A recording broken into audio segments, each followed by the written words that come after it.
तो केपी क्या होगा 0.5 इंटू 0.5 अपॉन 0.75, ये मेरा केपी होगा। तो बताइए यहाँ से केपी का वैल्यू कितना आएगा 1/3। ये आंसर दे रखा है नहीं दे रखा?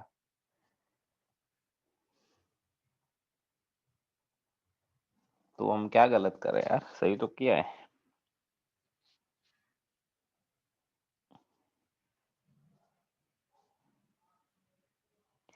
आई थिंक ये ऐसा बोलना चाह रहा है कि केपी और परसेंटेज डिसोसिएशन बताना है एट 0.1 एटीएम प्रेशर पर। क्या बोलना चाह रहा है यार, ये क्या बताना चाह रहे हैं हम लोग? सही तो लिखा है, ऐसा ही बोला है, क्वेश्चन मैं सामने कर दिया।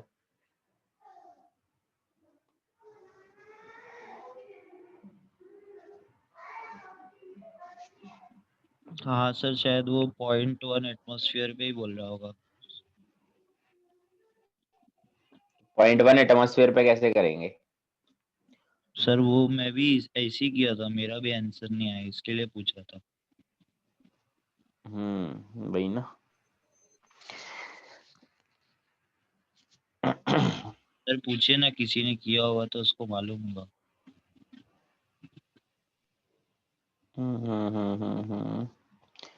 देखो, ये टोटल प्रेशर तो 0.1 एटीएम बोल नहीं सकता, क्योंकि अगर स्टार्टिंग में 1 लिया है तो टाइम के साथ तो प्रेशर बढ़ेगा ही बढ़ेगा, टोटल प्रेशर, क्योंकि गैस के मोल हमारे इंक्रीज हो रहे हैं। ठीक है, अब बात करते हैं 0.1 एटीएम कौन सा प्रेशर की बात कर रहा है। सर वो तो परसेंटेज निकालने के लिए बोल रहा है, जैसे अभी 25 मतलब वो तो परसेंटेज उसने आया है। अलग केस ही दे हाँ, दिया है कि वो पहले सेकंड में केस से 1 कर एटीएम लिया। लिया है, दूसरे केस में 0.1 लिया है। हाँ हाँ ठीक है, कोई नहीं, हमने वैसा ही तो किया है, पहले में 1 ले लिया तो आंसर तो 1/3 आ रहा है। आंसर दिया है कुछ अलग ही, 0.266 एटीएम।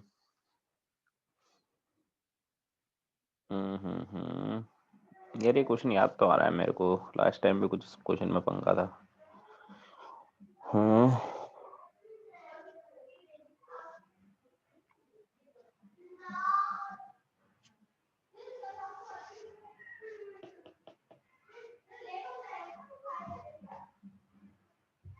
इस क्वेश्चन को एक और मेथड, अगर एक पॉसिबिलिटी और बची है लास्ट, क्या कि मान लो इसका p था, इसका 0 था, p में से 1 माइनस अल्फा गया तो बना 2p अल्फा। ठीक है, तो p1 plus alpha is equal to 1 मान लो।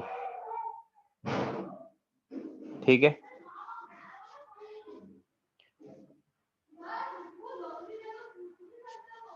और अल्फा का वैल्यू कितना दे रखा है 0.25। मतलब पहले p था तो p में से p/4 गया, ये 2p/4 बना। तो भी इसको सॉल्व करके तो आंसर नहीं आएगा, p/2 into p/2 upon 3p/4। तो 4 कैंसिल हो गया, p से p गया, फिर आया p/3 आंसर। वही p हम 1 मान देते तो आंसर आएगा। किसी ने किया है? आंसर आ रहा है किसी का? हाँ सर, मेरा आ गया। कैसे करना है? मैंने सर इसका ऐसा मोल से किया था, 1 माइनस अल्फा 2 अल्फा। हाँ सर, मोल से हो जाता है। हाँ मोल से कैसे करना है? मोल क्या मान लिए? मोल 1 मान लिए? नहीं, वो जितना आपने निकाला था ना 1 माइनस अल्फा, वहाँ तक ठीक था। उसके बाद n total by partial pressure into total mole से, जैसे p अरे ऑफ। तो वो सब नहीं, वो सब तो ठीक है, पहले ये बताओ हम जो आंसर निकाल रहे हैं 1/3, उसमें गलत क्या है? तो नहीं लग रहा उसमें, क्या बोल रहा है? आवाज नहीं आ रही तेरी। गलत नहीं लग रहा है सर उसमें कुछ। हाँ वही ना, गलत कुछ नहीं है तो आंसर तो वैसे भी आना चाहिए ना।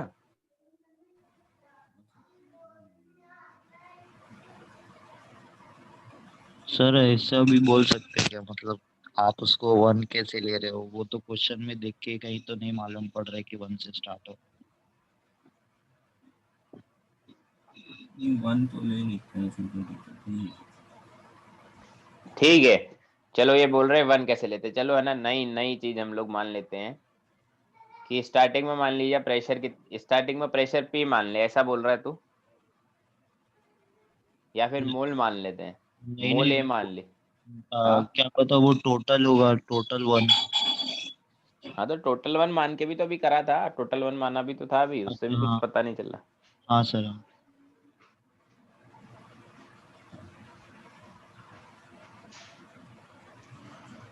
हो यार, ये तो मतलब कुछ समझ आ नहीं रहा है इसने क्या बोला है, मतलब सिंपल लैंग्वेज में कर रहे हैं जी। तुमने कैसे किया, मोल क्या माना, बताओ एक बार कैसे किया। सर इनिशियली 1 था इधर, उधर 0 था। क्या मोल? हाँ अच्छा, ये तो और भी अलग ही तरीका है, ये तो पता नहीं क्यों ही मान लिया है। ठीक है, इनिशियली 1 मान लिया, इधर 0, फिर 0.254 दिया हुआ है 25%, तो माइनस कर हाँ दिया। तो ऐसा हो गया फिर। हाँ, तो N2O4 0.75 आ गया और 2NO2 0.51 है। हम्म फिर टोटल मोल्स जो है 1.25 है। हम्म तो पार्शियल प्रेशर ऑफ N2O4 लिखा 0.75। हाँ ऐसे ही। फिर अब KP ऐ- इक्वेट इक्वेट कर दिया। ऐसा। हाँ सर। हाँ तो वही है ना, चलो ठीक है, तुमने ये क्या सीए क्यों मान लिया? नहीं, ये क्वेश्चन ही फर्जी है, क्या मतलब इस क्वेश्चन में दिमाग लगाने का, कुछ भी हो रहा है। इसका सेकंड वाला पार्ट आ गया आंसर उसका। उसका आ ही जाता है सर थोड़ा सा उसमें। अब वही है कि अगर इस तरीके से क्वेश्चन सॉल्व करो तो पहले वाले पार्ट में तो क्या है, अल्फा गिवन है तो केपी निकालना है। ठीक है, ये गिवन था तो हमने केपी निकाल लिया। दूसरे वाले पार्ट में क्या है कि हमें परसेंटेज डिसोसिएशन निकालना है 0.1 एटीएम पर। अब वही है कि अब केपी गिवन है, अब प्रेशर चेंज कर दिया 0.1 एटीएम, तो अल्फा पता लगाना है। क्योंकि टेम्परेचर सेम रखा है तो केपी वही होगा ना, क्योंकि जब सर तक आज पहले का। हाँ क्या हुआ? पहले का केपी आ गया। कैसे आया? वो वैसे ही करना है, moles number of moles upon total moles से करना है। हाँ तो वही वही देखो। अच्छा। मतलब मैंने क्या किया, मैंने ए माइनस ए अल्फा वाला सा और 2A अल्फा ऐसे पकड़ा और टोटल मोल्स निकाले और केपी निकाल दिया, तो आ गया 0.26। तो वही वही सीन है ना, तो ए पकड़ो चाहे प्रेशर, चलो मान लो प्रेशर पहले पी पकड़ लिया है ना, ये 0, तो पी में से p/4 जाएगा प्रेशर, ये बनेगा 2p/4। तो हमें क्या पता होना चाहिए, हमें ये पता होना चाहिए कि 3p/4 plus p/2 is equal to 1। ऐसा यही होगा, मतलब हाँ 3p plus 2p equal to 4, तो p equal to 0.8, I think यही आ रहा हाँ हाँ राइट है ना। अब ये है। वैल्यूज पुट करो यहाँ पे, तो ये तो आएगा 3p/4 को 0.8 के इक्वल रखेंगे तो पॉइंट 0.6। 0.8 नहीं आ सकता सर। हाँ हाँ ठीक 0.8 ही है। होगा ना, 40। हाँ ठीक है। ठीक है, हाँ इधर मैं पुट करूंगा तो प्रेशर आएगा 0.4। 0.4 अब सही है। केपी का वैल्यू कितना आएगा, 0.4 इंटू 0.4 अपॉन 0.6, तो ये आएगा 0.267 आता है। आ गया सर। आएगा यहाँ से। तो बस मतलब हम लोग क्या देख रहे हैं कि जो प्रेशर दिया है 1 एटीएम, वो कहाँ दिया है, जो टोटल। टोटल प्रेशर दिया, हाँ ठीक है। टोटल दिए है। अब ऐसे ही जब 1 एटीएम टोटल था तो हमें अल्फा गिवन था, हमने केपी निकाल लिया। अब सेकंड वाले पार्ट में क्या है, हमें केपी पता है, केपी वही रहेगा क्योंकि टेम्परेचर सेम बोला इसने 37 है ना, और हमें प्रेशर पता है 0.1 एटीएम, तो हमें अल्फा निकालना है। कर लोगे फिर दूसरा वाला पार्ट? हाँ सर हो जाएगा। हाँ सर हो गया था। ठीक है, फालतू दिमाग खराब कर रहे हैं इस क्वेश्चन में। आई थ्री में क्या बताना है? सर आई टू यस भी सर बता यस। दीजिए ना, वो मैच नहीं हुआ मेरा आंसर। अच्छा, at temperature T compound AB2 gas dissociate according to this. ठीक है, क्या हो रहा है, 2AB2 गैस से क्या बन रहा है, 2AB gas plus B2 gas with degree of dissociation alpha with a small which is small compared with unity, मतलब x is very very less than 1, ऐसा बोला है ना। फिर बताना है, एक्सप्रेशन बताना है, x in terms of equilibrium constant and total pressure P है। अच्छा, टोटल प्रेशर दे रखा है, तो मान तो लीजिए मतलब स्टार्टिंग। वो हाँ इक्विलिब्रियम पे दिया है क्या? हाँ, टोटल प्रेशर इक्विलिब्रियम पे ही दिया होगा। ठीक है। अब मान लीजिए स्टार्टिंग में प्रेशर इसका P डैश है ना, इनके 0 इसके 0, तो P डैश में से ये क्या बोला है, sorry, degree of dissociation alpha है ना, तो देखो यहाँ से जाएगा 1 माइनस एक्स है ना, तो ये कितना बनेगा पी डैश एक्स, और ये कितना बनेगा पी डैश एक्स बाई 2, ऐसा ही होगा, बोलो। हाँ तो जो टोटल प्रेशर है वो पी के इक्वल आएगा, वो कितना आएगा P dash minus P dash x plus P dash x plus P dash x by 2, तो यहाँ से कितना बनेगा P dash 1 plus x by 2 है ना, पी बनेगा इतना, बोलो। और जो कि पी डैश के इक्वल हो जाएगा, क्योंकि 1 प्लस एक्स बाई 2 को तो मैं 1 ही बोल सकता हूँ ना, हाँ हाँ क्योंकि x होगा छोटा यूनिटी के कंपैरिजन में, तो p का मतलब हो गया p डैश। अब देखो इनके प्रेशर देखो अप्रॉक्स करके लिखता हूँ, इस प्रेशर को मैं क्या लिख सकता हूँ p लिख सकता हूँ, क्योंकि 1 माइनस एक्स तो 1 हो गया, और p डैश को p लिख सकता हूँ। इस प्रेशर को लिख दिया px, क्योंकि p डैश तो p के इक्वल है और x x है ही, इस प्रेशर को लिख दिया px बाय 2। ये बात समझ आई? हाँ सर। अब मैं kp लिखने जा रहा हूँ, kp क्या होगा, kp होगा px का square into px by 2 upon p का स्क्वायर। तो यहाँ से kp कितना आएगा, kp आएगा x square into p into, ढंग से लिखते हैं वो भी एक्स जैसा ही लग रहा है, यहाँ पे देखो क्या आएगा x का square into P x by 2, यही आएगा। तो x क्या आएगा 2 के पी बाई पी की पावर 1/3, आ गया आंसर।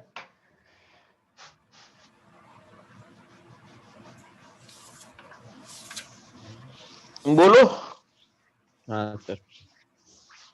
सिंपल क्वेश्चन था, थोड़ा सा सोचना पड़ेगा। I3 में देखो क्या बोला है,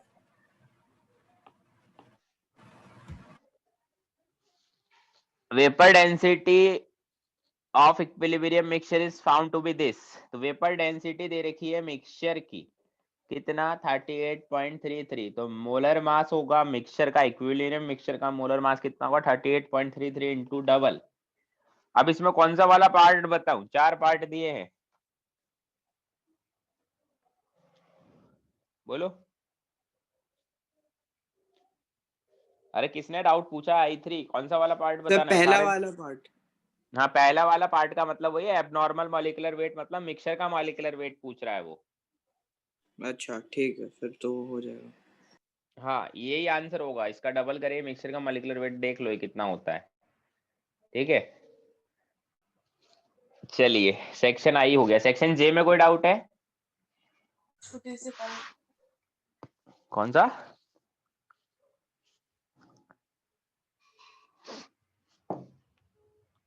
सेक्शन जे में कोई डाउट है? सेक्शन के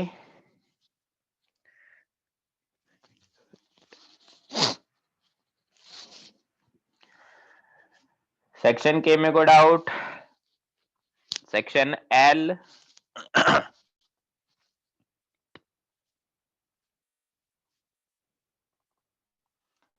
कोई डाउट है सेक्शन एल में?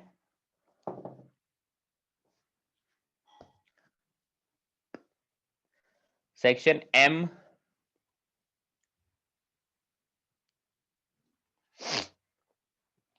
बोलो भाई, सेक्शन एम में कोई डाउट है? सर M1 एक बार करके दिखा दीजिए ना, वो साइमल्टेनियसली क्वेश्चन बन नहीं रहे, एक बार वापस करके दिखा दीजिए।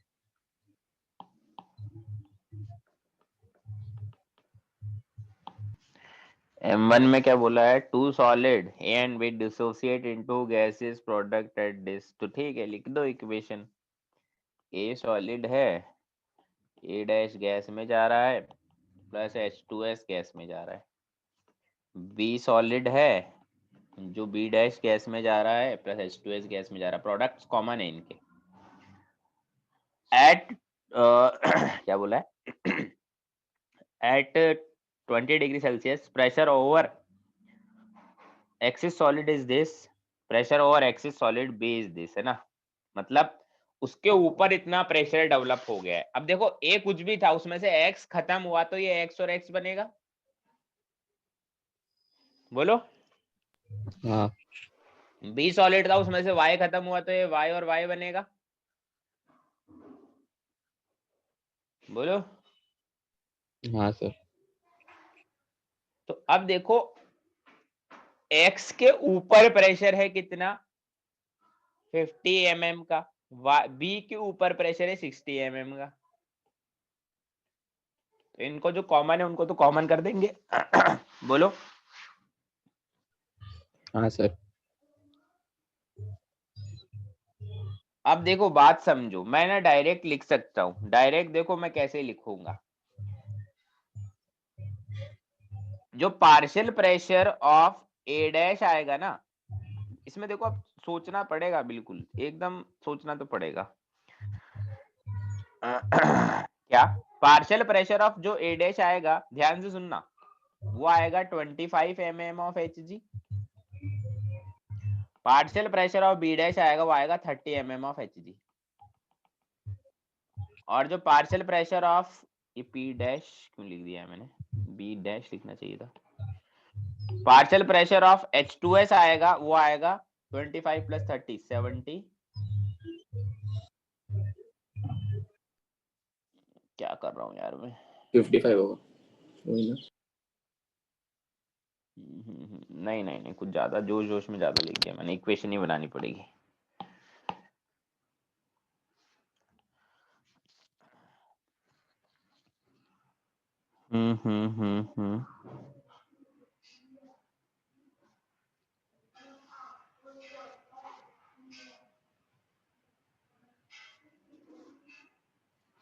देखो हमने है ना क्या कर दिया है, हमने ना गड़बड़ कर दी है। हमें ऐसा कहीं बोला ही नहीं है एक कंटेनर में, पहली चीज तो ध्यान देखो ना, ध्यान से देखो। फिर जो थर्ड वाला पार्ट है ना, उसमें बोला है show that total pressure of the gas over the solid mixture would be this. तो जो लास्ट वाला पार्ट है ना, उसमें बोला है कि हमने मिक्स किया है, बाकी स्टार्टिंग वाले पार्ट में तो कहीं बोला ही नहीं है ना कि इनको मिक्स किया है। सिंपल बोला है ए के ऊपर प्रेशर इतना है, बी के ऊपर प्रेशर उतना है, मिक्सचर की तो बात ही नहीं करी है। बताओ। तो हम बोलेंगे प्रेशर ओवर सॉलिड ए, वो कितना होगा 2x, 2x ही होगा। प्रेशर ओवर सॉलिड भी इक्वल टू 2b, और ये कितना है, ये 50 दे रखा है और ये 60 दे रखा है। तो यहाँ से x का वैल्यू कितना आएगा 25, यहाँ से y का वैल्यू कितना आएगा 30। तो इस इक्वेशन के लिए kp1 डिफाइन कर लेते हैं, इस इक्वेशन के लिए kp2 डिफाइन कर लेते हैं। kp1 का वैल्यू कितना आएगा 625, kp2 का वैल्यू कितना आएगा 900। कितनी बात पता चलती है, बोलो। हाँ सर। ठीक है, तो पहला वाला हो गया। सेकंड वाले में बोला relative number of moles of A dash and B dash in vapour phase over a mixture of solid A and B।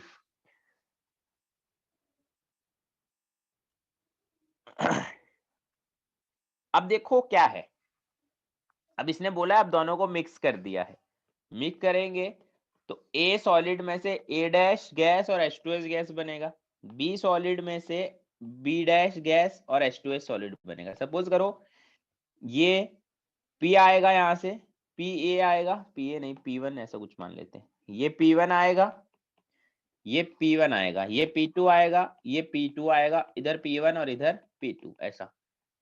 अब देखो हम लोग ऐसा लिख सकते हैं P1 into P1 plus P2 is equal to 625 और P2 plus P1 plus P2 equal to 900। लिख सकते हैं ऐसा, बोलो। हाँ तो यहाँ से P1 अपॉन P2 कितना आ गया 25, और इधर आएगा 3 और ये 60, ये आ गया, बोलो। और यही हमसे पूछा था उनके रिलेटिव मोल्स।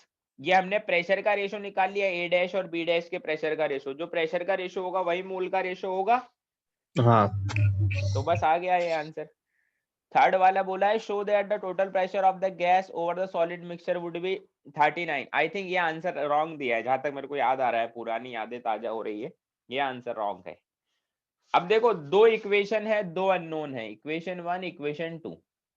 अब इन दोनों इक्वेशन को ऐड करोगे तो P1 प्लस P2 का होल स्क्वायर बन जाएगा। हाँ बन जाएगा। वो कितना होगा 625 प्लस 900 मतलब 1525, यही होगा।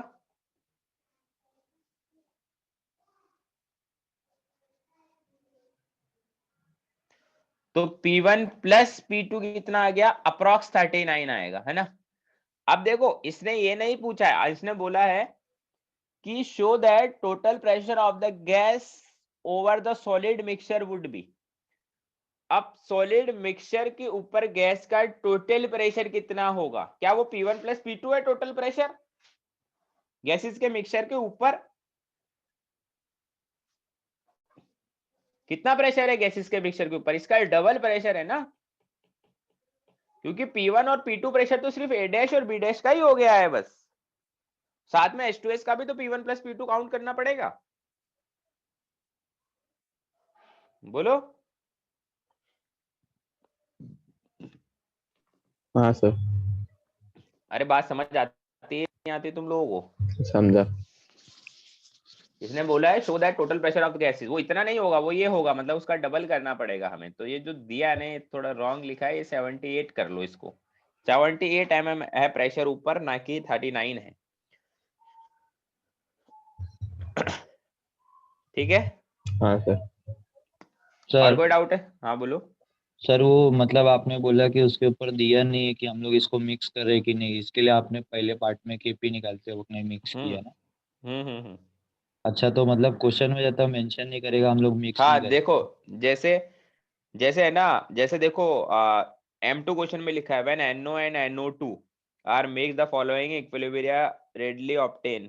ठीक है, तो देखो जो मिक्स करने के बाद जो इक्विलिब्रिया होते हैं वो नीचे दोनों लिखे हैं कि मिक्स करने के बाद ये दोनों आ रहे हैं, उसमें बोला ही नहीं है। हमको बोलेगा क्वेश्चन में कि इक्विलिब्रियम साइमल्टेनियसली हो रहा है, ये कंटेनर में हो रहा है, मिक्स कर रहे हैं, कुछ तो बोलेगा, हम कैसे मान लें? हमने तो सिर्फ यही सोचा है ना, सेक्शन M का क्वेश्चन है साइमल्टेनियस इक्विलिब्रिया वाला, तो ऐसे थोड़ी मानेंगे।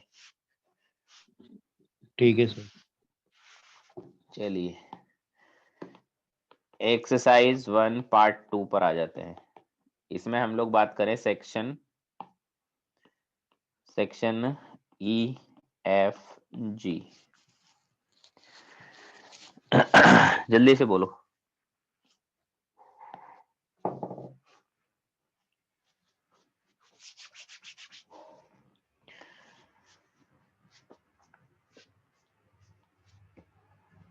Section EFG। सर ई हो चुका है F3। ओके ओके ओके, ये हो चुका है F से। तो FGH, सेक्शन FGH में कोई डाउट है? जल्दी से बोलो। कौन सा F3? सर एक चीज पूछना था। हाँ बोलो। हम लोग जब केसी लिखते हैं हम लोग वो गैसियस इक्विलिब्रियम के लिए लिखते हैं ना, तो हम लोग जब ऐसा जब लिक्विड रहेगा पूरा सिस्टम में, पूरा कंटेनर में, और होमोजेनियस मिक्सचर है, उसके लिए भी हम कैसे डिफाइन कर सकते हैं? लिक्विड वाले के लिए नहीं, एक्वस हो गए सॉल्यूशन तो लिख सकते हैं, लिक्विड के लिए नहीं लिखेंगे, प्योर लिक्विड के लिए नहीं। सेक्शन जी में कैसे करेंगे फिर? सेक्शन जी में, हाँ अरे ये गलत सलत लिखा है ये ना, ये C2H5OH है ना, ये एक्वस सॉल्यूशन है, सबके एक्वस है, ये लिक्विड लिख दिया इन्होंने। गलत है ना वो? हाँ प्योर लिक्विड के लिए नहीं होगा, एक्वस की बात करें। ठीक है। F3 के अलावा और कोई डाउट है? अरे यार F3 क्वेश्चन क्या बताऊं इसमें मैं। Equilibrium constant for the reaction, एक रिएक्शन दे रखी है 2NO plus O2 gives 2NO2 KC1, जिसको मैं K1 ही लिख देता हूँ ना, और सेकंड दिया है NO2 plus SO2 gives SO3 plus NO K2 define है। फिर नीचे लिखा है इस Kesari the correct reaction is, है ना, केसी। अच्छा तीनों में रिलेशन बताना है, सिंपल सी बात है। 2SO2 plus O2, इसमें K3 दिया है। अब रिलेशन क्या होगा? अब देखो सबसे बेस्ट मेथड तो यही है, जल्दी से जल्दी निकालना, एक एक ऑप्शन को जल्दी से देख लो। अब K3 के लिए बोला है ए ऑप्शन में K1 इंटू K2 करेंगे तो K3 आएगा। तो ध्यान से देखो K1 इंटू K2 करने से K3 आ सकता है क्या?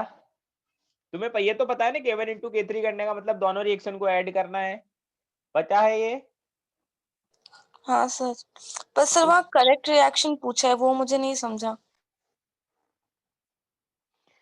अरे ये गलत लिखा है। अब हिंदी में लिखा है तब सही संबंध है, करेक्ट रिएक्शन है वो रिलेशन होगा, वहां पर गलत लिखा है, वो रिलेशन कर लो, इसको संबंध को रिलेशन बोलेंगे, ठीक है? रिएक्शन नहीं, वो रिलेशन पूछा है कि करेक्ट रिलेशन कौन सा है इनमें से। अभी भाभी कर लोगे आगे? बोलो या हाँ करके बताऊं? हाँ नहीं सर, करेंगे। ठीक है। और कोई डाउट है FGH में?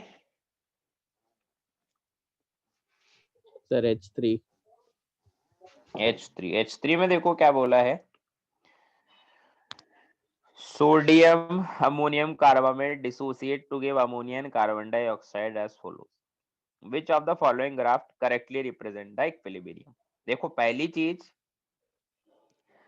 हमें ऐसा ही ग्राफ चूज करना है जिसमें अमोनिया तो बढ़े, है ना, अमोनिया और CO2 का कंसेंट्रेशन तो इंक्रीज हो, ठीक है, और जो अमोनियम कार्बामेट है उसका कंसेंट्रेशन क्या रहे, सॉलिड का कंसेंट्रेशन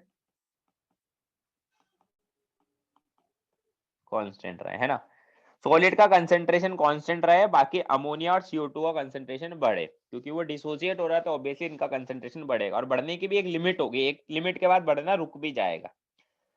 तो देखो पहली चीज A graph wrong, B graph wrong, D graph wrong. हमारी इस कंडीशन से देखो ना इतने सारे ग्राफ रॉन्ग आ गए। अमोनिया कम क्यों होगा, अमोनिया कांस्टेंट क्यों रहेगा, सोडियम अमोनियम कार्बामेट घटेगा क्यों? तो इन सबको देख के ऑटोमेटिकली सी करेक्ट आ गया, समझे? सर इसमें डाउट था कि हम सॉलिड को हमने कांस्टेंट बताया ना, तो एक क्वेश्चन था पार्ट 1 में, उसमें पूछा था कि CaCO3 सॉलिड है, वो इक्विलिब्रियम पे कितना बचा हुआ है? अरे बचा हुआ मोल कांस्टेंट नहीं है, तुम बात समझ नहीं रहे हो, मोल कांस्टेंट नहीं है, कंसंट्रेशन कांस्टेंट है। Concentration equal to mole by volume ना, तो मोल और volume same amount same ratio में नीचे जा रहे हैं, सेम रेशियो में कम हो रहे हैं, तो कंसंट्रेशन कांस्टेंट है, मोल कांस्टेंट नहीं है ना। दोनों में डिफरेंस है, डिफरेंस समझो तुम। जैसे अब तुम समझो ना, कोई तुम्हारे पास पत्थर का टुकड़ा है, उसका तुमने हाफ कर दिया तो डेंसिटी तो कांस्टेंट है ना, डेंसिटी थोड़ी चेंज कर दी तुमने। वैसा ही वो एक्सटेंसिव इंटेंसिव प्रॉपर्टी टाइप है ना। तो जो हमारा कंसंट्रेशन होता है ये कैसी प्रॉपर्टी होती है, इंटेंसिव प्रॉपर्टी होती है, वैसे ही देखना है, ठीक है? ठीक है। और कोई दिक्कत है सेक्शन FGH में?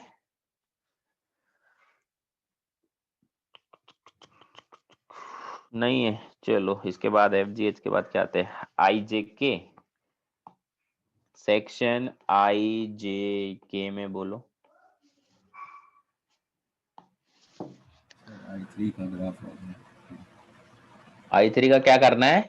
I3 ग्राफ क्वेश्चन वाला I3 मतलब I3 में ग्राफ नहीं बनना, क्या inner dissociation of N2O4 into NO2,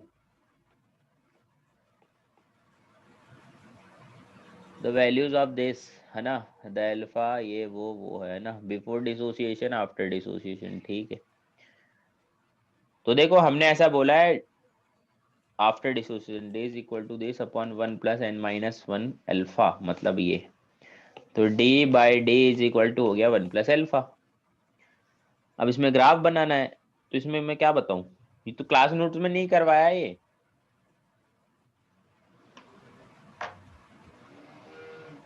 ठीक है सर। क्या ग्राफ बना दे, स्ट्रेट लाइन आएगा। और कोई डाउट है IJK में?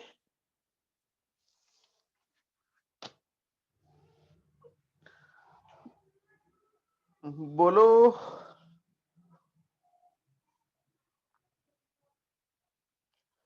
आईजे में कोई डाउट नहीं है? ठीक है, फिर मेरे को लग रहा है एक सेक्शन में तो डाउट आएगा तुम्हारे को। सर K2 में था, मतलब इनर्ट गैस को कांस्टेंट प्रेशर पे करेंगे तो प्रोडक्ट में क्या चेंज होता है? मतलब पढ़ा है ना मैंने, कांस्टेंट प्रेशर पे इनर्ट गैस डालेंगे वॉल्यूम बढ़ेगा, इक्विलिब्रियम में जो पार्टिसिपेट कर रहे हैं कंपोनेंट उनका पार्शियल प्रेशर कम होगा।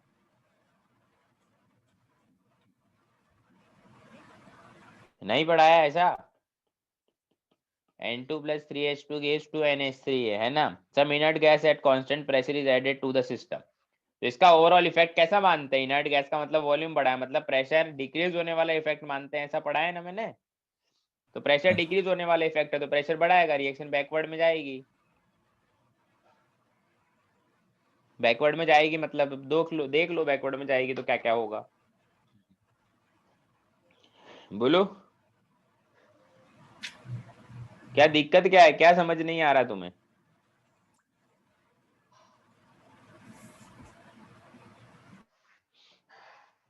अरे कुछ तो बोलो, पीछे की आवाजें सुना रहे हो बस, घड़ घड़ घड़ घड़।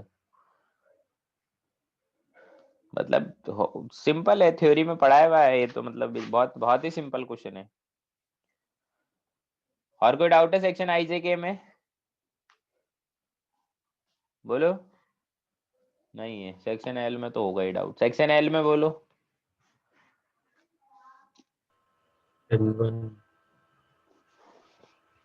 L1 अब देखो किस तरह से करते हैं L1 टाइप के क्वेश्चन को, ध्यान ध्यान से देखो है ना। Vapour pressure and relative humidity है ना, मैंने तुम्हें पढ़ाया नहीं थ्योरी में, तो अभी मैं बताता हूँ है ना, जानबूझ के नहीं पढ़ाया मैंने। ध्यान से देखो इसमें क्या होता है। देखो हम लोग क्या करते हैं, हम लोग जैसे है ना ह्यूमिडिटी हमें मेजर करना होता है ना, जैसे हम लोग देखते हैं ना वेदर फोरकास्ट में ह्यूमिडिटी हमेशा बताता रहता है कि 50% है, 60% है, ऐसा है ना। तो उसमें क्या होता है कि हमारे पास एक टेबल होता है, स्टैंडर्ड टेबल होता है, उसमें क्या होता है हर टेम्परेचर पर, हर पर्टिकुलर टेम्परेचर पर वेपर प्रेशर लिखा होता है ना, vapour pressure of water her particular temperature पर लिखा होता है।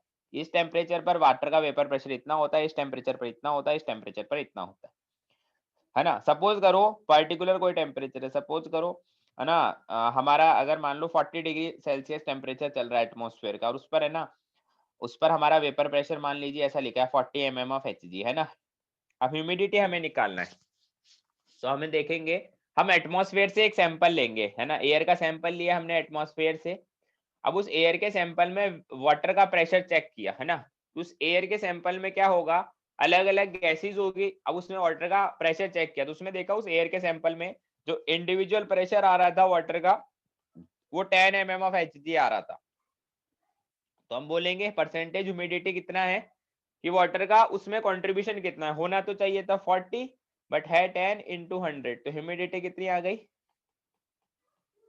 25%। तो ऐसा बोलते हैं कि जो हमारा टोटल प्रेशर है उसमें 25% कौन है हमारा, वो है वाटर है। अब देखो क्या बोला है हमको बोला है what is the relative humidity of air at 1 bar pressure and this temperature। Temperature देखो हमें ऑलरेडी मेंशन किया है 313 केल्विन, तो हमें टेबल में बस वही टेम्परेचर की तरफ फोकस करना है।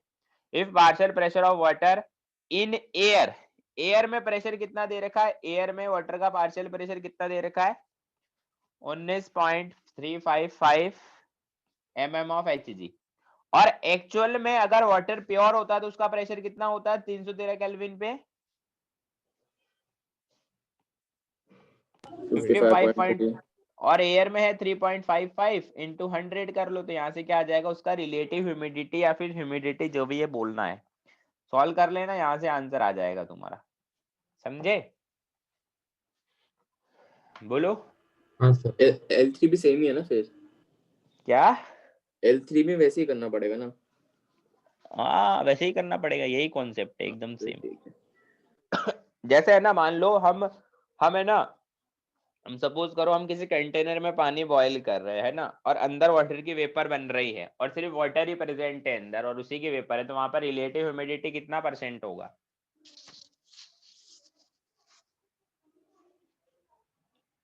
बताओ।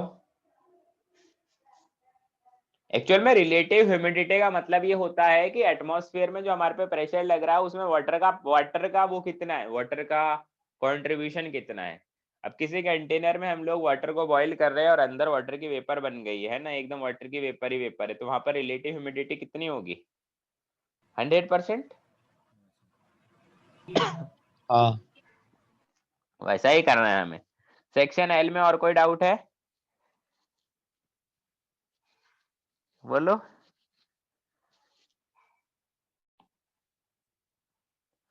नहीं है। सेक्शन एम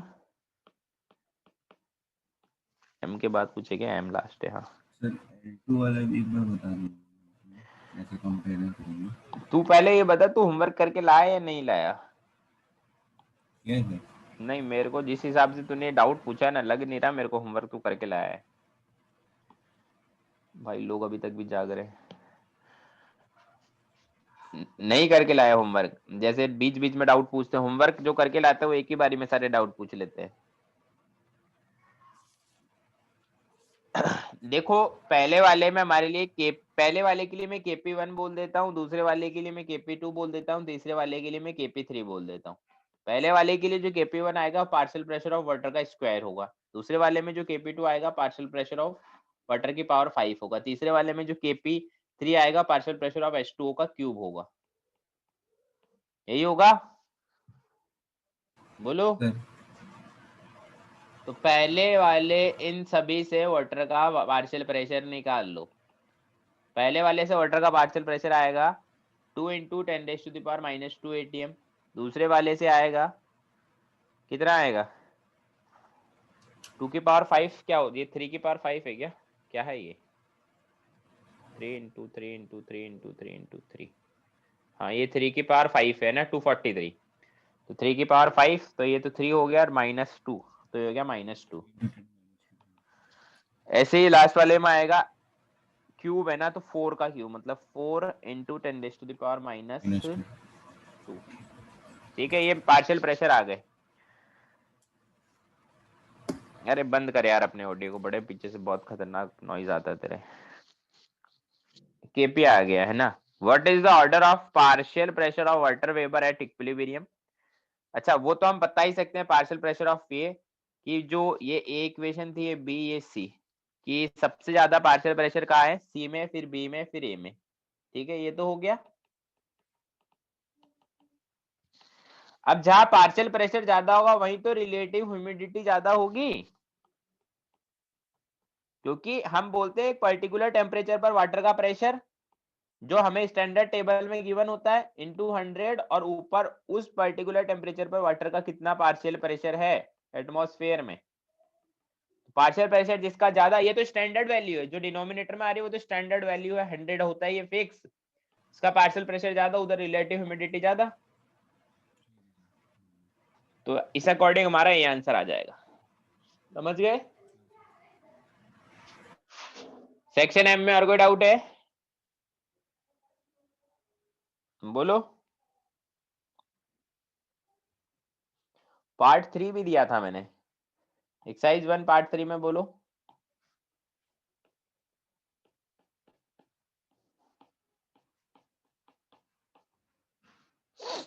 एक्सरसाइज 1 पार्ट 3 में कोई डाउट है,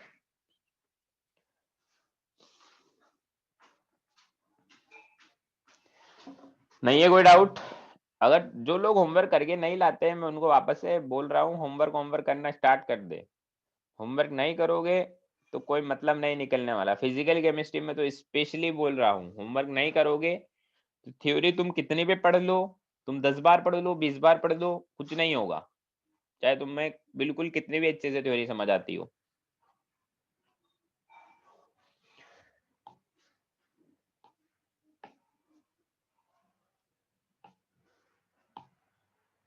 नेक्स्ट क्लास का होमवर्क है एक्सरसाइज 2 पार्ट 1 पार्ट 2 करके लेके आए।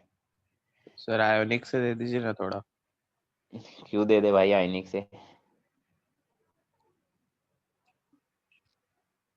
कर लो, तुम्हारी इच्छा आयोनिक करने की तो कर लो, ये होमवर्क करने के बाद एक्स्ट्रा एक सीक्वेंस में ही होमवर्क डिस्कस किया जाएगा ना। ऐसा थोड़ी आयनिक हमें ज्यादा पसंद आ रहा है तो आयनिक को पहले कर लेंगे। नहीं मतलब साइमल्टेनियस। नहीं नहीं नहीं, एक का तो होता नहीं, तुम लोगों से साइमल्टेनियस करोगे। चलिए हम लोग हमने कोऑर्डिनेशन कंपाउंड स्टार्ट कर दिया था, तो मैं बेसिक बता दिया था क्या सिंपल सॉल्ट होता है, मिक्स सॉल्ट, डबल सॉल्ट, फिर कोऑर्डिनेशन कंपाउंड में क्या होता है, कोऑर्डिनेशन स्फीयर, आयनाइजेशन स्फीयर क्या होता है, लिगेंड क्या होते हैं, सेंट्रल एटम क्या होता है, डेंसिटी ऑफ लिगेंड के बारे में हम लोग बात कर रहे थे, उसमें मोनोडेंटेड, बाइडेंटेड और मैंने बता दिया था बाइडेंटेड लिगेंड हमारे लिए सबसे इंपॉर्टेंट है। उसमें मैंने 9 एग्जांपल लिए थे, वो हमें याद रखने हैं उनके इनिशियल नेम से भी। जैसे मैंने लिखाया था डाइमिथाइल ग्लाइऑक्सीमेट, तो ये भी याद रखें, है ना, कि डीएमसी का मतलब डाइमिथाइल ग्लाइऑक्सीमेट होता है। और कौन इसमें डोनर एटम होते हैं, ये सब बातें भी हमको याद रखनी है, ठीक है। चलिए अब इसके बाद हम लोग बात करते हैं ये नेक्स्ट ये हो गया मेरा क्या बोलते हैं बाइडेंटेड लिगेंड। फिर एग्जाम्पल है हमारे पास आगे, और पेपर को थोड़ा सेट कर लेता हूं मैं। ट्राइडेंटेड लिगेंड, ट्राइडेंटेड लिगेंड के तो फिक्स्ड एग्जांपल कुछ ज्यादा है नहीं हमारे पास। जैसे ट्राइडेंटेड लिगेंड में हमारे पास है एक एग्जांपल डाइमिथाइल ट्राइएमीन, डाइइथाइलिन ट्राइएमीन, इसको डाइइन नाम से भी बोलते हैं। अब इसमें देखो डाइमिथाइलिन ग्रुप है, मतलब डाइइथाइलिन मतलब 2 इथाइलिन वाले ग्रुप है ये रहे, और ट्राई अमीन मतलब 3 अमीन है, 1 2 3, ये 3 अमीन है और इनके बीच में 2 डाइमिथाइल है, तो अमीन के जो नाइट्रोजन है वही डोनर एटम को डोनेट करेंगे। सेम ऐसा ही है टेट्राडेंटेड लिगेंड में, उसमें क्या है ट्राइथाइलिन टेट्रामीन, इसको ट्राइन बोलेंगे, तो ट्राइथाइलिन टेट्रामीन, ये 4 अमीन है, तो ये चारों नाइट्रोजन क्या करेंगे डोनेट करेंगे। समझ में आ रही है बात? हाँ सर। ठीक है, तो ये डोनेट करेंगे। तो टेट्राडेंटेड ट्राइडेंटेड इसमें तो 2 ही एग्जांपल है। इसके अलावा फिफ्थ है हमारे पास हेक्साडेंटेड लिगेंड। हेक्साडेंटेड लिगेंड का सबसे पॉपुलर एग्जांपल है EDTA4-, है ना, EDTA4- सबसे पॉपुलर एग्जांपल है। इथाइलिन डायमीन, देखो नाम, देखो नाम को ध्यान से सुनो, क्या है इथाइलिन डायमीन टेट्रा मतलब 4 एसीटेट आयन, ये एसीटेट आयन है। एसीटेट आयन तुमने ऐसा पढ़ा होगा CH3CO-, बट ये दोनों तरफ से जुड़ रहा है इसलिए CH2 हो गया, तो टेट्रा एसीटेट आयन। अब इसमें डोनर एटम कितने लोग हैं, 6 लोग हैं, तभी तो इसको हेक्साडेंटेड बोला है। अब डोनर एटम कौन कौन है, देखो एक तो नाइट्रोजन के नीचे मैंने ये किया है अंडरलाइन, इधर दूसरे नाइट्रोजन के नीचे अंडरलाइन किया है, इसके अलावा चारों जो ऑक्सीजन है उनके नीचे भी मैंने अंडरलाइन किया है। तो 4 ऑक्सीजन और 2 क्या है नाइट्रोजन, ये मेरे डोनर एटम है। Ethylene diamine tetra acetate ion EDTA4-, ये मेरा हेक्साडेंटेड लिगेंड का सबसे पॉपुलर एग्जांपल है। अच्छा इसी का ही हमने इसी का ही एसिड लिख दिया है, जहां से डिराइव हुआ है वो भी लिखा है ethylene diamine tetra acetic acid, तो वही है जहां पर CO- था वहां पर HH लगा दिया तो हमको EDTA मिल गया। ये तो EDTA है, ये मेरा EDTA है ना, और जो ऊपर है वो EDTA4- है। बच्चे मिस्टेक कर देते हैं कभी कभी, ऊपर वाला जो CO- है उसको भी EDTA बोल देते हैं, नहीं वो ethylene diamine tetra acetate ion मतलब EDTA4- है। नीचे मैंने कुछ पॉइंट लिखा है, क्या लिखा है, usually EDTA4- is a hexadentate ligand, 2 nitrogen atoms and 4 oxygen atom are donor atoms, but in certain compound जो हमें कभी देखने को नहीं मिलेंगे, it may behave as a tetradentate ligand. Such ligands are known as flexidentate ligand, मतलब ऐसे ligand जिनकी डेंसिटी फ्लेक्सिबल हो, वो सामने वाले सेंट्रल एटम को देख देख कर चेंज होती हो, कभी 2 डोनर एटम है, कभी 4, कभी 5, कभी 6, मतलब अगर डेंसिटी सामने वाले सेंट्रल एटम को देख के चेंज हो रही है तो हम लोग ऐसे लिगेंड्स को क्या बोलते हैं फ्लेक्सिडेंटेड लिगेंड, जिनकी फ्लेक्सिबल हो डेंसिटी। कितनी बात समझ आती है बोलो? हाँ सर। सर EDTA बस हेक्साडेंटेड और ट्राइडेंटेड है ना, टेट्राडेंटेड है ना? हाँ वैसे तो हमें कहीं देखने को मिलेगा ही नहीं है टेट्राडेंटेड, हमेशा हेक्साडेंटेड ही देखने को मिलेगा। अब है ना वो इसकी प्रॉपर्टी नहीं है, वो सामने वाले सेंट्रल एटम को भी देखेगा कि सेंट्रल एटम क्या करना चाह रहा है। तो सेंट्रल एटम का क्या कोऑर्डिनेशन नंबर वो सब होता है, वो भी हम लोग अभी देखेंगे आगे, है ना। मैं सिर्फ यहाँ पर ये प्रॉपर्टी बता रहा हूँ कि फ्लेक्सीडेंटेड लिगेंड क्या होता है। ऐसे लिगेंड जिनकी डेंसिटी फ्लेक्सिबल हो, वो फ्लेक्सिबल किसके अकॉर्डिंग होगी, सामने सेंट्रल एटम को देखकर वो चेंज करेगा कि वो कितना बॉन्ड बनाना चाहता है, उसके अकॉर्डिंग हम लोग बात करेंगे, ठीक है। हाँ सर। चलिए अब नेक्स्ट है, देखो हम अभी तक टर्म्स पढ़ रहे थे, मैं तो बताता हूँ, हम अभी तक है ना इंपॉर्टेंट टर्म्स की बात कर रहे थे। इसमें हमने पहली टर्म पढ़ी थी, देखो हमारा टॉपिक क्या था, some basic terms and definitions. पहला था कोऑर्डिनेशन स्फीयर, सेकंड था आयनाइजेशन स्फीयर, थर्ड था सेंट्रल एटम, फोर्थ था लिगेंड, फिफ्थ था डेंसिटी ऑफ लिगेंड्स। तो डेंसिटी ऑफ लिगेंड को हमने थोड़ा लंबा पढ़ लिया। अब सिक्स्थ टर्म जो हमारे पास है वो है चिलेशन या किलेशन। कुछ लोग किलेशन भी बोलते हैं, कुछ लोग चिलेशन भी बोलते हैं। क्या सही है, अब दोनों ही सही है, हमारे को तो मतलब समझ आना चाहिए कि क्या होता है ये, सही गलत से हमें क्या करना है। ठीक है, दिख रहा है तुम्हें चिलेशन किलेशन? हाँ सर। हाँ सर। तो देखो इसमें क्या लिखा है, व्हेन बाइडेंटेड और polydentate ligand forms coordinate bond with central atom, a ring is formed called chelating ring and the phenomena is called chelation and ligand is called chelating ligand। हम बोलते हैं कि जब बाइडेंटेड या उससे आगे वाले, मतलब मोनोडेंटेड नहीं होना चाहिए, जब बाइडेंटेड या पॉलीडेंटेड लिगेंड जो होते हैं वो अगर किसी सेंट्रल एटम के साथ बॉन्ड बनाते हैं तो एक रिंग का फॉर्मेशन हो जाता है। इस रिंग को ही चिलेशन या चिलेटिंग रिंग बोलते हैं, और इस फिनोमिना को हम चिलेशन बोलते हैं, और उस लिगेंड को चिलेटिंग लिगेंड बोलते हैं। जैसे मैंने दो एग्जांपल भी लिखे हैं, एक तो OX का एग्जांपल लिखा है, ये दिख रहा होगा तुम्हें, और एक यहाँ पर EN का एग्जांपल लिया है। OX देखो ऑक्सिलेट आयन होगा, ये दे रहा है तो 5 मेंबर का रिंग बन रहा है। ऐसे इधर EN एथिलीन डायमीन, ये भी 5 मेंबर का रिंग बना रहा है। तो हम लोग क्या बोलेंगे, रिंग का फॉर्मेशन हो गया है जैसे ही इन्होंने सेंट्रल एटम के साथ कोऑर्डिनेट बॉन्ड बनाया। तो रिंग के फॉर्मेशन को हम लोग क्या बोल रहे हैं, इस प्रोसेस को ही चिलेशन। समझ में आया? हाँ सर। नोट डाल के लिखा हुआ है, chelating ligands provides additional stability to the complex. हम बोलते हैं दो कॉम्प्लेक्स है, एक कॉम्प्लेक्स रिंग नहीं बना रहा, मतलब चिलेशन नहीं कर रहा, दूसरा कॉम्प्लेक्स चिलेशन कर रहा है। तो कौन सा कॉम्प्लेक्स ज्यादा स्टेबल होगा? जो चिलेशन कर रहे हैं। जो चिलेशन कर रहा है, ठीक है। चलिए अब लिखा है मैंने next, coordination number of central atom. मतलब पहली चीज ये ऑफ सेंट्रल एटम इसलिए लिखा है क्योंकि जो कोऑर्डिनेशन नंबर है वो सेंट्रल एटम की प्रॉपर्टी होती है। कोऑर्डिनेशन नंबर हमारे सेंट्रल एटम की प्रॉपर्टी होती है, इस बात को ध्यान रखें। अब क्या होता है कोऑर्डिनेशन नंबर, तुम्हें पता ही होगा। सर कोऑर्डिनेशन नंबर क्या होता है? सर मुझे वो कैलेट में एक डाउट था कि जो EDTA 4- होता है वो कितने मेंबर्ड की रिंग बनाता है सर? वो कैसे बनाएगा?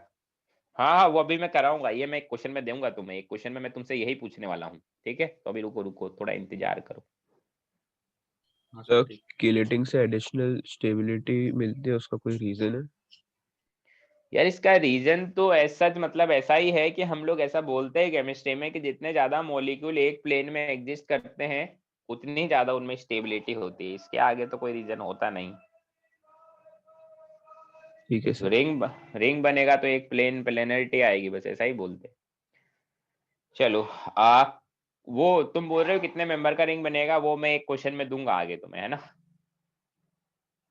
रिंग ही पता लगाना, उसमें मेंबर्स नंबर ऑफ रिंग्स ही बताने, है ना।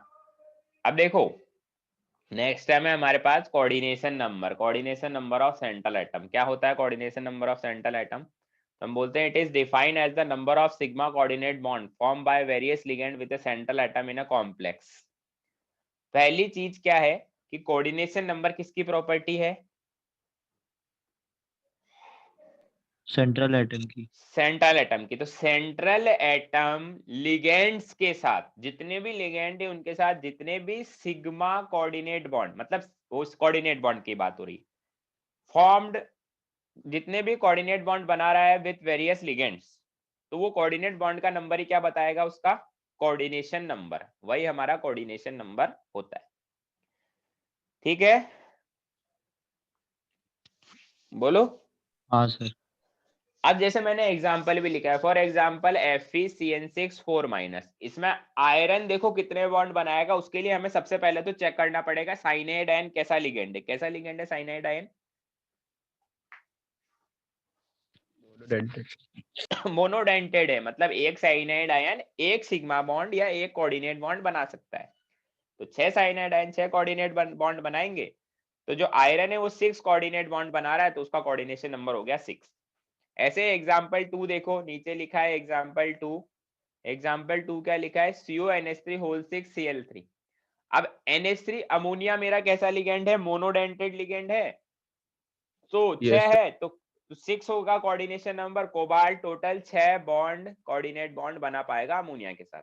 ऐसे एग्जाम्पल 3 है, साइड में देखो, राइट साइड में लिखा है example 3, AgNH3 whole twice positive.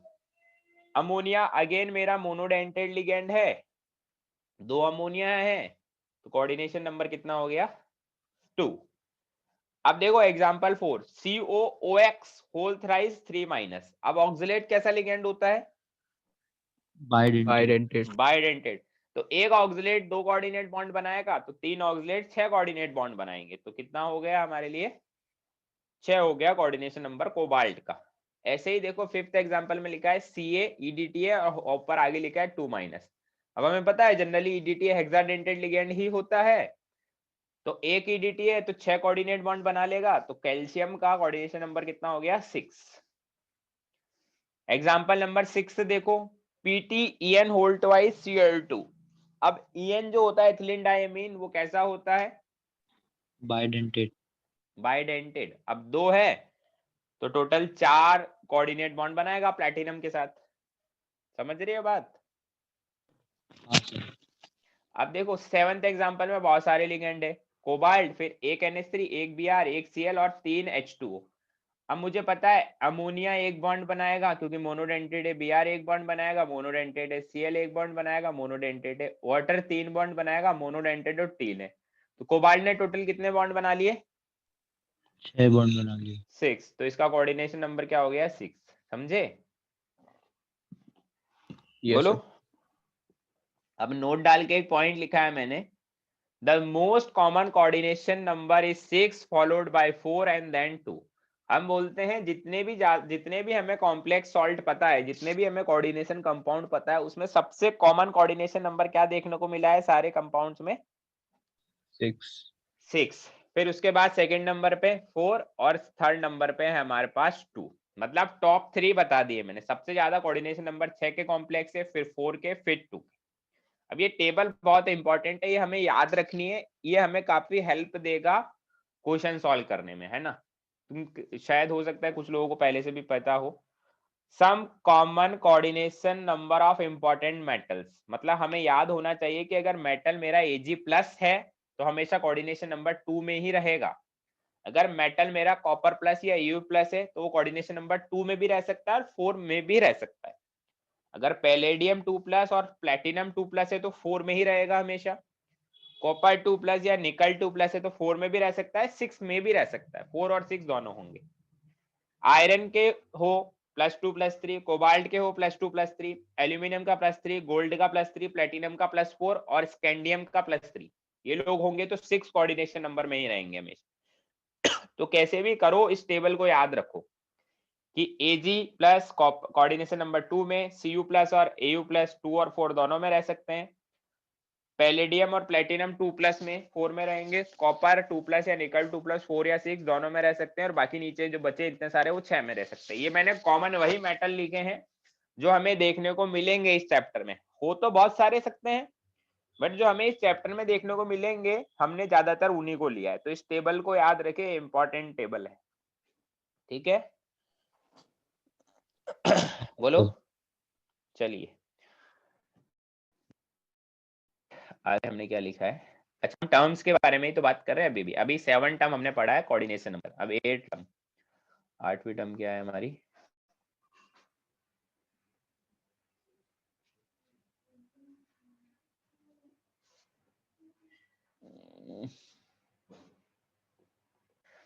Ambidentate ligand क्या होते हैं? एम्बिडेंटेड लिगेंड बोलो।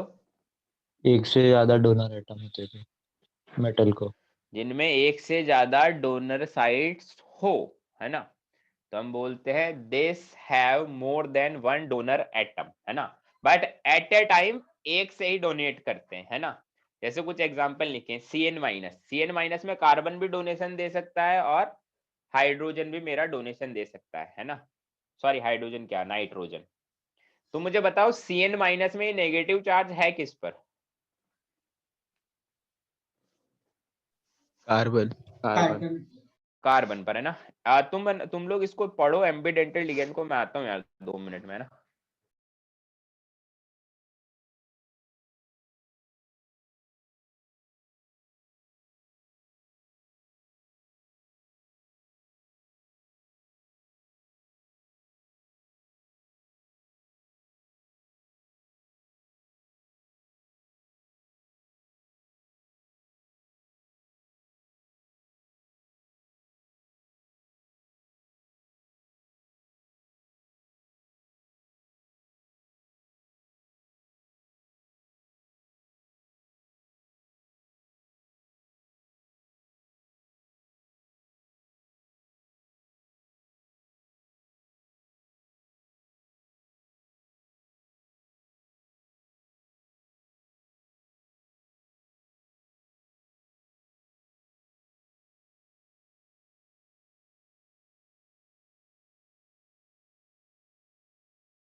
हाँ अब देखो इसमें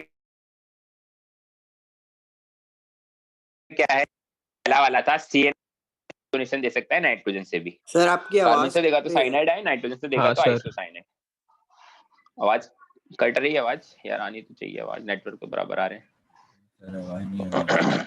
अब आ रहा है सर। अच्छा आवाज आ रही है, बराबर आ रही है। हाँ सर। हाँ सर। ठीक है, सिंपल है जिसमें मैंने NO2- लिखा। अब NO2- अगेन यार स्ट्रक्चर तो तुम्हें पता ही होगा ना, NO2- कैसा होगा, यहाँ से वैलेंसी फ्री होगी, N डबल बॉन्ड हो, फिर ऐसा, है ना। तो ये ऑक्सीजन से भी डोनेशन दे सकता है, नाइट्रोजन से भी डोनेशन दे सकता है। जब देखो मैंने एरो मार्क करके बताया, पहला वाला एग्जांपल 2 में पहले देखो नाइट्रोजन से एरो लग रहा है तो नाइट्रो होगा, अगर ऑक्सीजन से एरो लग रहा है तो उसको बोलेंगे नाइट्राइट बोलेंगे। ऐसे ही साइनेट आयन में ऑक्सीजन से एरो लगेगा तो साइनेट, नाइट्रोजन से एरो लगेगा तो आइसोसाइनेट। ऐसे ही HCN- में सल्फर से लगेगा तो थायोसाइनेट, ऑब्वियसली ये थायोसाइनेट ही है, और नाइट्रोजन से लगेगा NCS- तो आइसोथायोसाइनेट।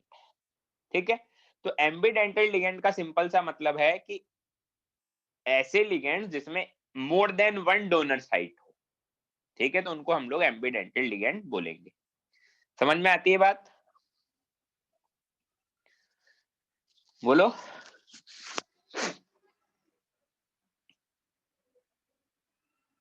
हाँ सर।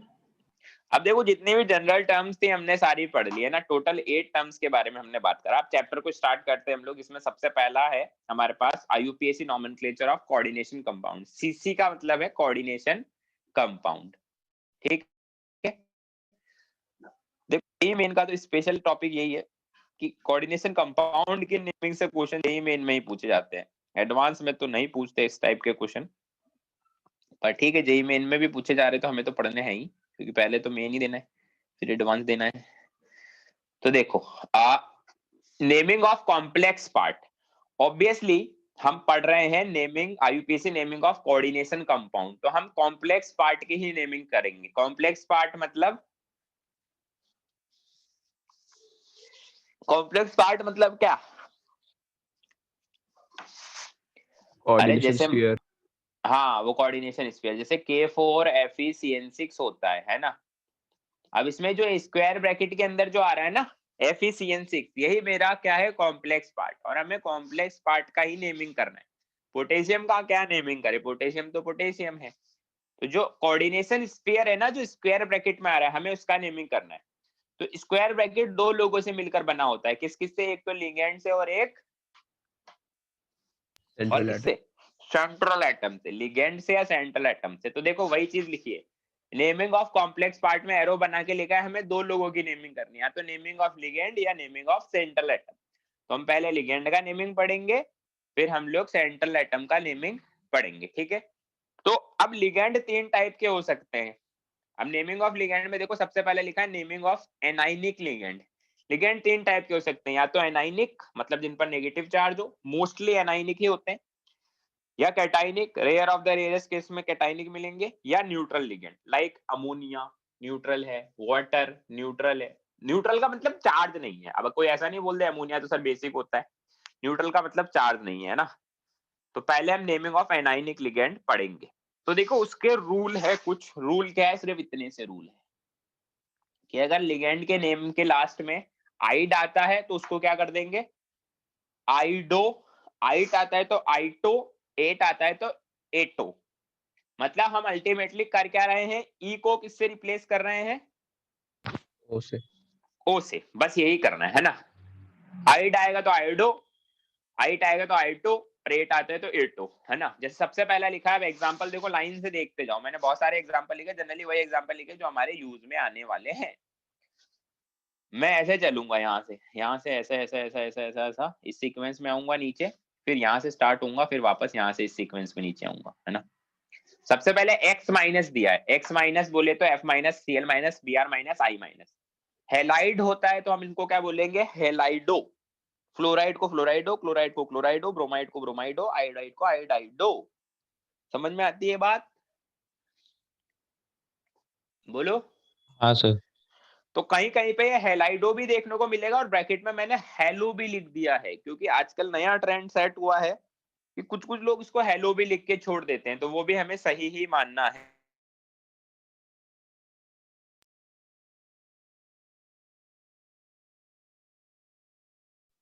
सर आपकी आवाज नहीं आ रही।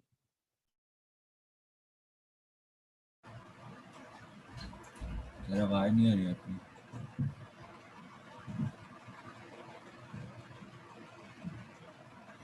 Sir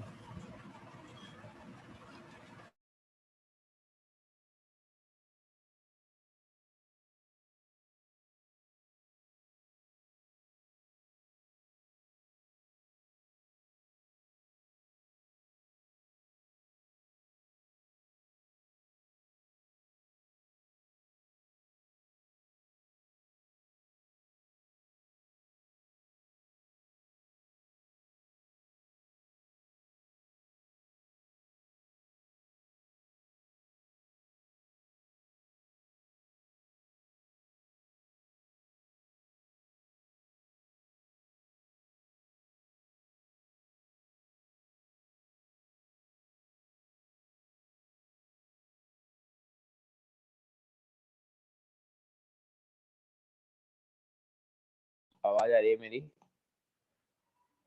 hello. कैसे? हाँ सर अब आ रही है। ये हैंग हो गया बीच में अपना जूम। कहां तक सुन लिया था तुम लोगों ने, क्लोरीडो। हाँ। तो देखो मैंने क्या बोला था, हेलाइडो होगा तो हेलो भी बोल सकते हैं, जैसे क्लोराइडो को क्लोरो, फ्लोराइडो को फ्लोरो, ब्रोमाइडो को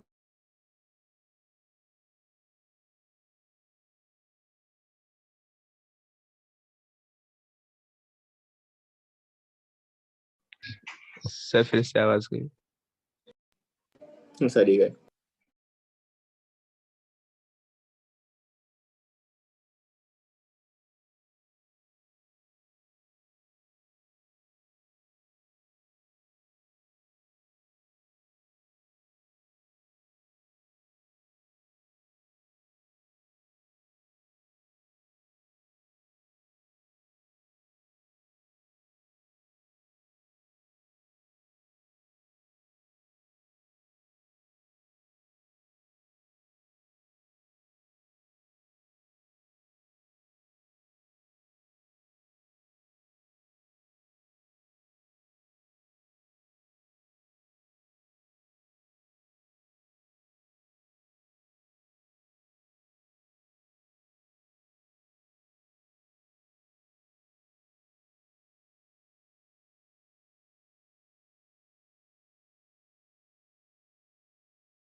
हेलो हेलो, आवाज आ रही है? हाँ सर। हाँ सर।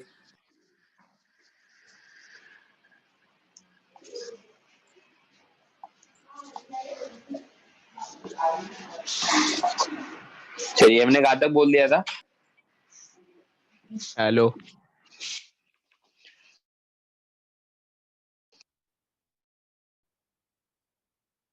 ये देखो, हाइड्रोक्साइड हो, ऑक्साइड हो, परऑक्साइड हो, सुपर ऑक्साइड हो, ये तो समझ आता होगा कि ऑक्साइड है तो ऑक्साइड हो गया, परऑक्साइड है तो परऑक्साइड हो गया, सुपर ऑक्साइड है तो सुपर ऑक्साइड हो।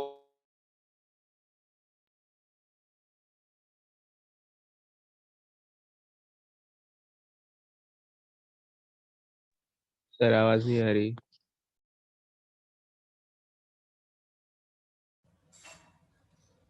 आवाज नहीं आ रही सर।